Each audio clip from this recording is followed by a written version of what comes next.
बाकीच्यांनी माझ्या पक्षामध्ये मी काय करावं ते शिकवायची गरज नाही. मी त्याच्या संदर्भामध्ये आम्ही नोटीस त्याला काढली. आता तो त्याचं उत्तर देणार. नोटीस काल का परवाच त्याला त्या बाबतीमध्ये गेलेली आहे. आणि आज मी सगळ्यांना आव्हान केलं की तुमच्या माझ्या महाराष्ट्रामध्ये कधी अशा पद्धतीनं वेगवेगळ्या समाजामध्ये एवढं असं अंतर पडलेलं आपण कधी पाहिलं नाही.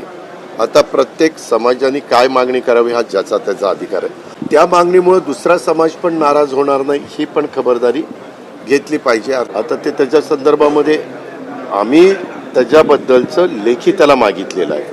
त्याचं उत्तर तो देईल ना. ते उत्तर काय येतंय ते बघू ना. हिंदुत्ववादी संघटना आणि मिलिंद एकबोटे यांचं असं म्हणणं आहे की हिंदूंच्या मतांवरती हे सरकार आलेलं आहे, त्यामुळे अजित पवारांनी वेगळं राजकारण करू नये, उलट संग्राम जगताप यांना मंत्रिपद द्यावं. हो का?